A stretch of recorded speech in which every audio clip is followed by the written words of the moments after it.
playing this week, so we're just gonna jump right into the patch notes. Usually we would start off with Frank, but this week we actually had a 30-minute state of play from PlayStation that I watched yesterday. And by yesterday I mean this evening, but we're gonna pretend like I watched it yesterday live. Totally didn't, by the way. So yeah, there was a lot of things that happened. By a lot of things I mean there was 2 games that had probably like at a minimum maybe 5-6 minutes themselves, and then the rest of the time was the new Ratchet & Clank Rift Apart game and the whole Omniverse with that. But they did start off the state of play talking about Subnautica Below Zero, which is a new game in the Subnautica kind of universe where you now go into the Arctic and you explore there and some crazy creatures. Everything's going to be kind of like an image like boost with the 4K options as well. If you get shocked by an eel, they really wanted to emphasize the fact you'll be feeling everything your character feels through the actual DualShock controller, so it'll start shaking if you get electrocuted, etc. Also, visual and audio cues. They didn't go into it too much, but they specifically mentioned that during the actual demo, and it was a trailer / demo. It didn't have too much gameplay overall, but it did look really cool for people who really enjoy Subnautica. Honestly, it's a game that I've been really wanting to get into, so this might be my reason to jump into it. And if you already owned it on the PS4, you will get the option for the PS5 version for free. So cool. Nice, Subnautica. And that comes out May 14th, 2021, so less than 1 month away. Among Us is also coming to PlayStation 4 and PlayStation 5 2021. No announcement on dates, but it's coming to the console. Yeah, sometime. Eventually. Eventually. Ratchet & Clank skin. Saw that. Yeah. They really, really went into the Ratchet & Clank side aspect of the actual state of play. I think they probably had like 15 minutes, and including the trailer, a little bit more in-depth view, as well as a lot of gameplay between Ratchet, who is currently looking for Clank, and he gets put into a different dimension where Dr. Nefarious is actually the ruler. He is the emperor of the city, of Nefarious City, and you meet a new character, Rivet, who is the gray wombat from the trailer that we saw. I think it was was it the Game Awards, or was it last State of Play, I think. It was this last State of Play, yeah, or the State of Play before that one? It was something in the summer. I remember it was something in the summer. Yeah, so we got to see a lot of that, which looked really cool. Honestly, they really boosted up the graphics, and I was really excited to see kind of the transition between the trailer and the gameplay was actually not too different, if at all, which was really nice to see. And obviously this is for the PlayStation 5, and we got to see some really cool new additions, such as the actual speed boost, which is something that they really emphasized on before they got into the actual fighting mode, where you can speed around the city. But yeah, what did you guys get to watch any of it? I watched the first half of it, and then I watched a little bit of the Ratchet & Clank stuff, and then immediately I was like, I don't need any more. I'm sold. Just, come on out. So in terms of Among Us coming out, hey, Among Us, it will have life on the PlayStation 4 and 5. Those are huge platforms. People will probably play it again. I won't, as I'm tired of that game.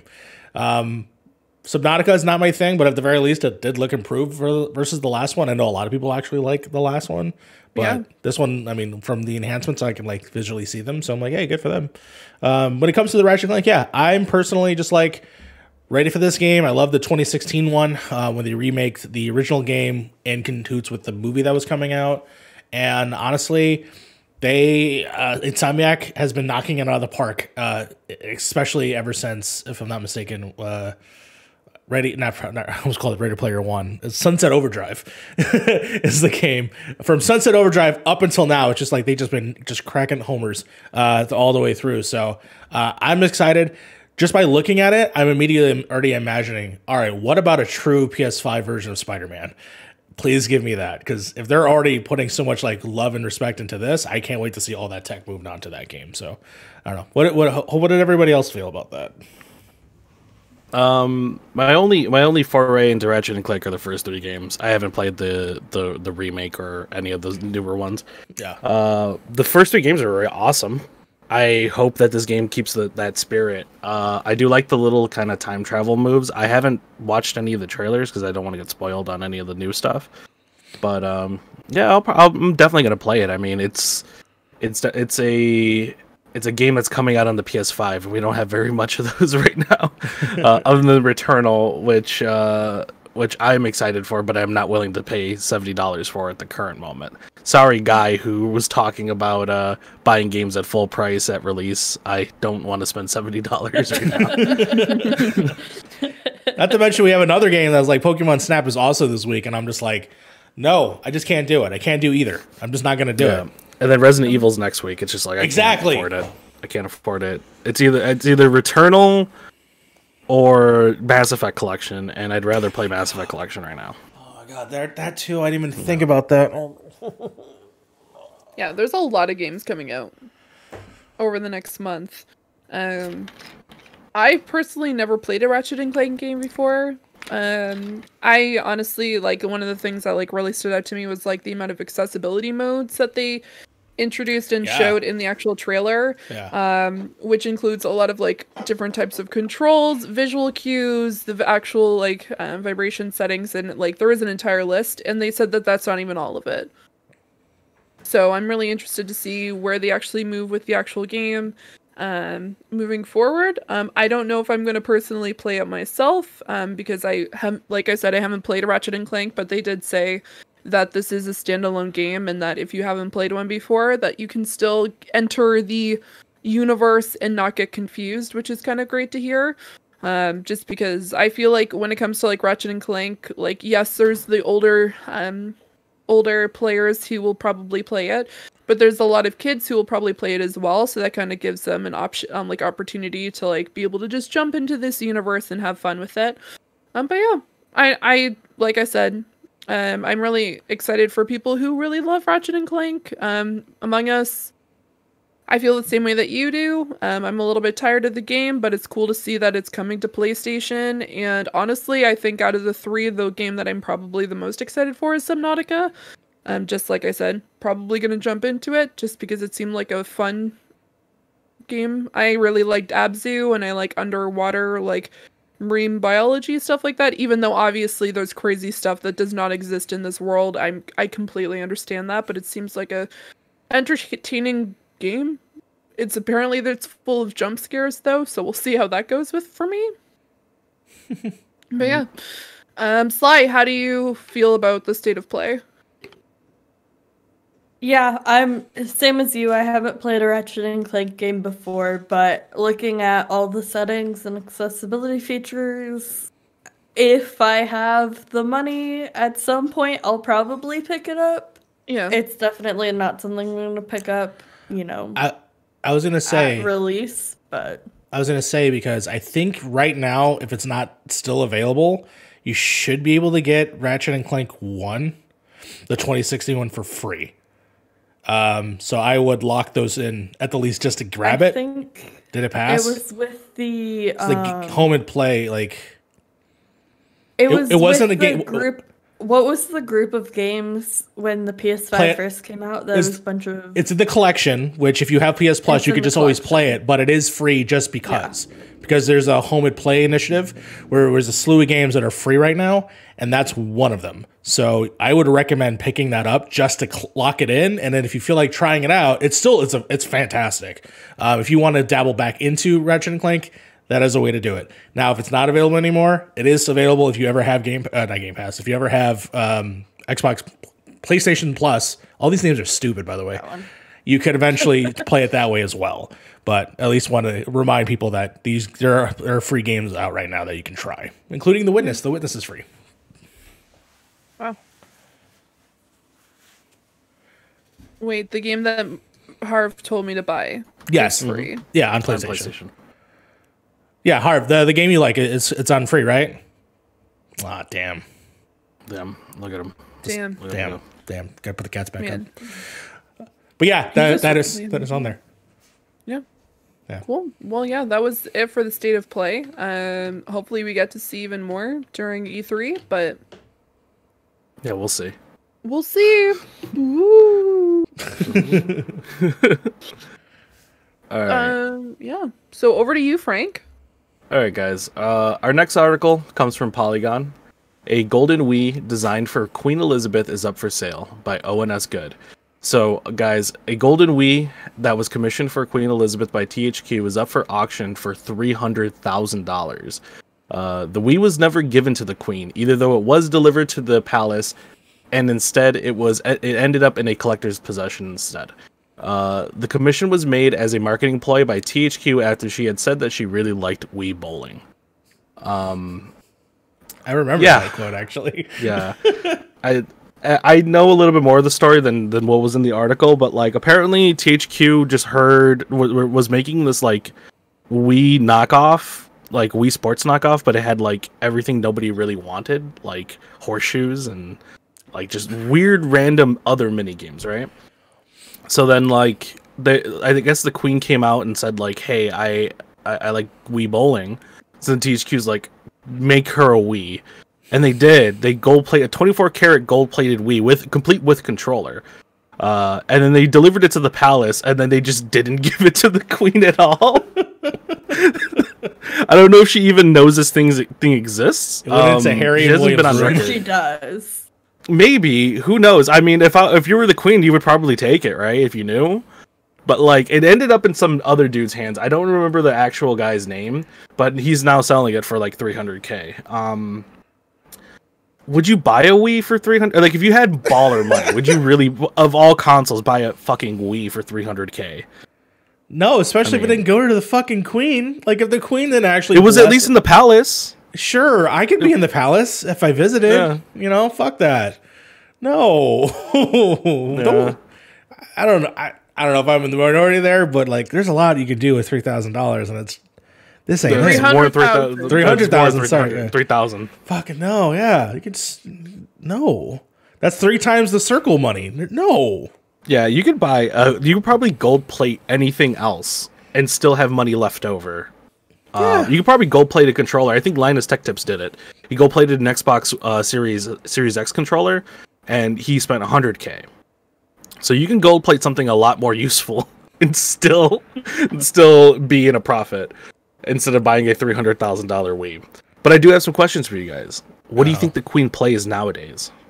Because she played Wii bowling. We know she was a Wii bowling aficionado, right? So what do you think she plays today? Like, what do you think the Queen plays when she gets up? Do you think she plays Last of Us? I'm thinking probably like puzzle games. Probably Think some she's like mobile games. She plays some Candy Crush? Does she have a phone? Like, I Why wouldn't she? Because fucking, I have a grandma that doesn't, or grandfather that barely knows how to use a phone, let alone a phone. The Queen's pretty smart. Queen's pretty smart. Like fucking I would Christopher think she at Nolan least has like, I think she has an iPhone at least. I mean, Christopher Nolan has I don't even think he has a flip phone. I don't even know. I know he doesn't have a smartphone. I know that. Mm-hmm. And again, he's not royalty. I just wanted to mention the fact that he didn't have a cell phone. Do you think the Queen owns a Switch? No, I don't. Gold think so. plate the Switch at least. I guarantee you that probably somewhere in her abode is a Switch. Yeah. Whether or not she bought it is debatable. Does William have kids? I don't know. Middleton? I don't know. Middleton? Ask the Canadian. You're butchering this lineage. Fee, can you bring some actual knowledge into here, please? Yeah. What? For Kate? The royal family? The Markles do. Mario's asking something about kids in the royal family. Yes. William and Kate have 3 children. Okay. Maybe they're playing whatever. Yeah, maybe they play Wii bowling with do they even live there? I have no idea. No, they do not. They do not live at Buckingham Palace or Windsor. Does anyone actually live there? Do they live there for real? Or they just go there? Just own it? Okay. Mm-hmm. They live there certain times of the year, but like for the most part, they have like Windsor Castle that they go to at like Christmas time, and then they have Oh god. Oh god, it's an estate in Scotland. I forget the name of it. Balmoral. They probably stole Balmoral. it, so it's They go- fine. No. Well, they technically they had according to Google, she bought one for William. She bought a Wii for William, and then she played that's where she got That's probably where the quote comes Wii from. bowling Then. from. Yeah. Yeah. Yeah. Okay. No. She probably played it because she probably got it for him back in the mid 2000s. Yeah, 13 years ago she was probably more spry, so that's probably why. Yeah, because now she's in her 90s. Yeah, you would think. Yeah, I don't 15 know. years ago, she would be in her I mean, 80s. Late, She's early 80s. Yeah. she's Because holding I think on right now to dear life. She's 94, 95. Right now, if I remember correctly, because I know that She beat Stan Lee, so there you go. Yeah. yeah. that. What is this conversation? I don't know. I know, right? Why Conversation. yeah, Either what way, is this? Why are we talking about she the is- queen almost dying? Oh my god. Either way, she enjoyed honestly, she probably has enough influence that Nintendo's hey, we came out with a game, it's specifically Wii Bowling and it's just for you. Yeah. And it's just specifically tailored to her. I can only imagine that there are some celebrities that have video games that we do not have access to that they just get from the gaming companies that are hey, we know you like our games. Here's a game curated specifically for you. Maybe it's Wii Bowling or something like that. But you'd think if they have enough influence to send them a $300,000 Wii that was not even in possession of the queen, why is it selling for that much? She never touched it. I also want to mention that THQ went bankrupt. Yeah, probably because they probably could have saved themselves if they didn't freaking make this console. I'm pretty sure that was the smartest thing they did. Hey, I know we're losing money and I know we have no money whatsoever, but let's make a 24 karat Wii and give it to the queen. It doesn't even go to the queen. Oh, THQ. They're turning over in their graves right now as we speak. Yeah. They're just But- realizing man, wish we had that console. So we're going to move on to our next article here. Sony to aggressively invest in first-party studios and third-party exclusives. This is an article by IGN. I don't have the person's name up here, but I will grab it once we start talking about the article itself. So, in an earnings call for Sony, CFO Hiroki Totoki explained that they want to enhance company offerings in two ways. He said, we intend to continue investing and partnering with external studios in addition to aggressively investing in our in-house studios. This comes after the announcement that Jade Raymond's studio, Haven, will be making a new PlayStation IP, as well as Sony investing in companies such as Epic Games and their Unreal Engine. So what do we think, guys? This seems like literally the polar opposite of what Microsoft is doing, because Microsoft is straight up just buying studios and keeping them under their wing, whereas Sony seems to want to make more of a partnership and just kind of like a one and done deal, and then they can go on and kind of do their own thing. This is Do you think great. do you think this is a better move? Do you think this is more of Sony? Do you think this is a Sony strategy because they don't have the Microsoft money to be buying these studios? Basically, they just have enough money to buy an IP at least. What do we think? I think it's honestly to the benefit of both Sony and the third-party studios, because the third-party studio gets to choose its team, keep its employees, and it's still self-contained, and they just have Sony coming out from the heavens basically and dropping money on them and saying, hey, make us a game, it'll be exclusive and we'll help fund it, while the studio can still, obviously they'll have Sony influence, but they're still a little more autonomous without just being completely absorbed like we see Microsoft doing with so many studios right now. They just go in and kind of absorb them. And, we haven't really seen what the impact on those employees are yet. And so, if everything goes great for those studio employees under Microsoft, awesome. But I can see a lot of people being let go and things being combined or rearranged. So, I don't know. I think it's great for Sony. Sony gets more exclusives. It's great for the studios. They get more money to make a game. It's, in theory, it sounds great. Yeah, no, I agree with everything because they did this. Well, they attempted to start doing this actually during the PS4 era when they gave money, I believe, to Capcom to have exclusive rights to Street Fighter V, if I'm not mistaken.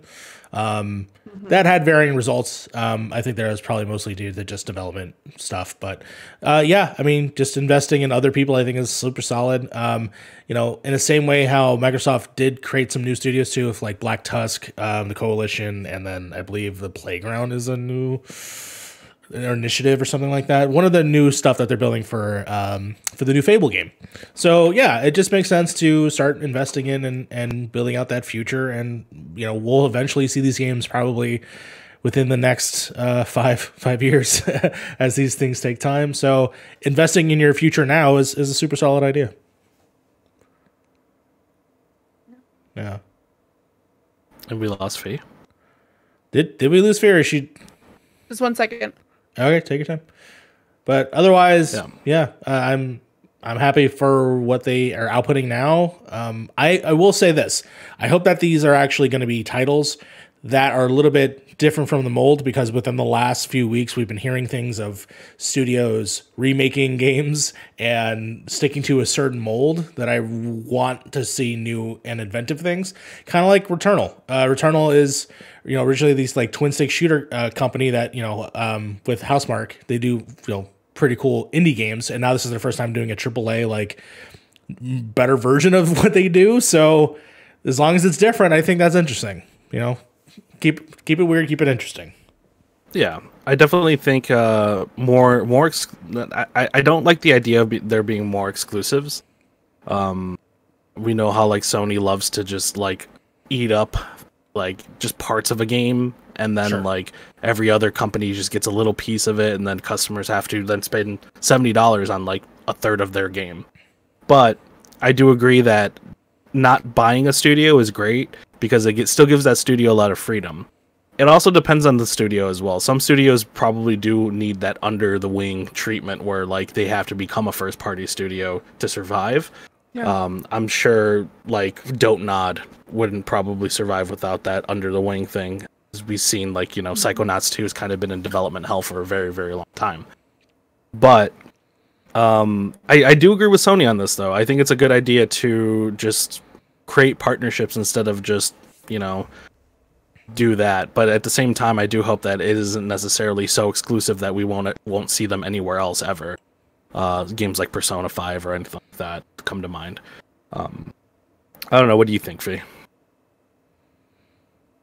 Honestly, it's kind of a toss-up. It really depends on like what their 5-year or even 10-year trajectory is. Because right now, the way that Xbox is kind of collecting studios as if it's like a Pokemon game is essentially their route. They're collecting, and honestly, right now they're able to stay afloat with all these these studios.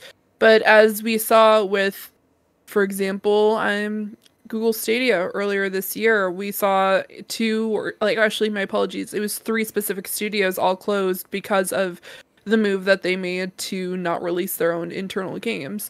So right now, I think this is almost like a trial period for PlayStation and just seeing like, okay, this is a particular studio that we're using. Mind you, in the long run, it's probably not for the best.